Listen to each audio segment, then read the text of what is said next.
Bonjour à tous, vous me manquez terriblement, chers guests et chers collègues et cast members. Ce ne sont pas du tout des vacances, c'est très difficile. Mais voilà, je suis content de pouvoir quand même dialoguer avec vous par virtuel pendant ces jours difficiles. Et ce temps qui se...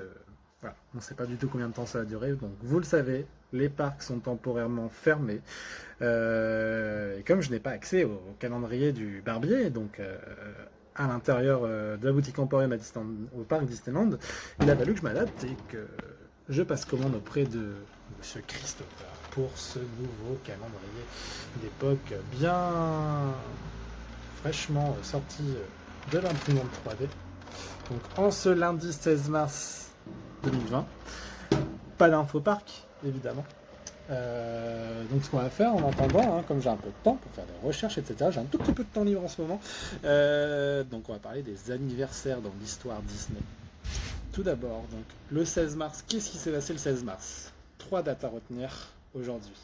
Il y a 109 ans, aujourd'hui, donc en 1911, le 16 mars 1911, naissait la légende Disney Harper Goff. C'était un artiste, un musicien, un acteur américain. Il est surtout connu comme étant la force artistique derrière les nombreux effets spéciaux et décors des films 20 milieux sous les mers en 1954 et aussi Charlie et la chocolaterie, la version de 1971, pas la plus récente. Mais aussi donc du concept du projet Mickey Mouse Park, qui deviendra plus tard le parc Disneyland, ainsi que plusieurs zones et lieux de Walt Disney World Resort. Donc c'était il y a 109 ans la naissance de Harper Goff. Joyeux anniversaire à lui, même s'il n'est plus là, bien évidemment, parce que 109 ans, ça fait beaucoup. Il y a 97 ans maintenant, donc le 16 mars 1923, c'était la naissance d'une autre légende Disney, Joyce Carlson. Elle était animatrice, dessinatrice et imagineur américaine. Au service ancrage et peinture, elle a notamment fait les belles réalisations sur les trois caballeros, la Belle et le Clochard, Victoire dans les airs, Cendrillon, Peter Pan ou encore La Belle au bois dormant. Elle a rejoint par la suite Imagineering où elle réalisera plusieurs poupées de It's a Small World, si bien qu'une fenêtre lui sera consacrée sur Main Street USA, donc à Magic Kingdom, à Walt Disney World Resort en Floride. Ce sera écrit poupée par Miss Joyce, fabricante de poupées pour le monde. Si ça, c'est pas un très bel hommage. Euh, et troisième date, hein, on a tendance à l'oublier, hein, ces jours très difficiles en ce moment, hein, vous connaissez la situation. Et pourtant, à Disneyland Paris, s'est passé quelque chose d'exceptionnel, de très important. Pour les 10 ans du parc, c'était le 16 mars 2002. Il y a 18 ans tout juste, hein, le parc Walt Disney Studios ouvrait ses portes. Le parc Walt Disney Studios est majeur aujourd'hui, le deuxième parc de Disneyland Paris, après un press event plein de stars, hein, où il y avait Nikos, etc. Je vous mets d'ailleurs la vidéo intégrale que j'ai trouvée sur YouTube, sur mon profil Facebook dès maintenant, pour ceux que ça intéresse.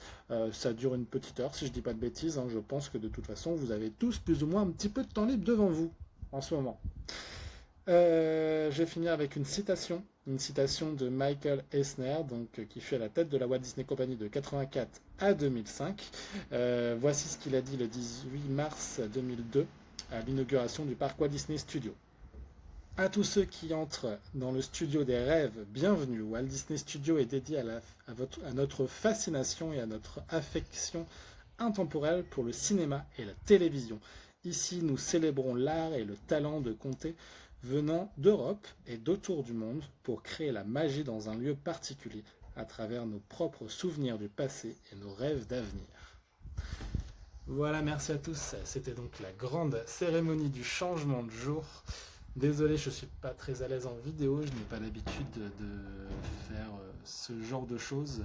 Mais voilà, d'une part, il faut s'occuper et surtout, il faut continuer à faire vivre la magie Disney, même quand on ne travaille pas et quand les parcs sont fermés. Donc je vais essayer de prendre un maximum de temps désormais pour interagir avec vous de cette manière, à travers la grande cérémonie du changement de jour, voire même d'autres choses. On verra bien. On verra bien. Dites-moi en commentaire s'il vous plaît et en message privé toutes les remarques positives comme négatives que vous pensez sur ce genre de format vidéo. Car ouais, tout simplement, je n'ai pas l'habitude. Je me suis mis vraiment quelques petites notes sur un papier par-ci par-là en vitesse juste avant de tourner. Je me suis dit qu'il était très important de garder un lien entre vous et moi et pendant cette période compliquée et de continuer à faire vivre la magie Disney. Mais je compte sur vous pour partager un maximum de vos plus belles photos, vos plus belles vidéos, de vos plus beaux souvenirs à Disneyland Paris ou avec la marque Disney de manière générale. Merci à tous et à bientôt. Et prenez soin de vous.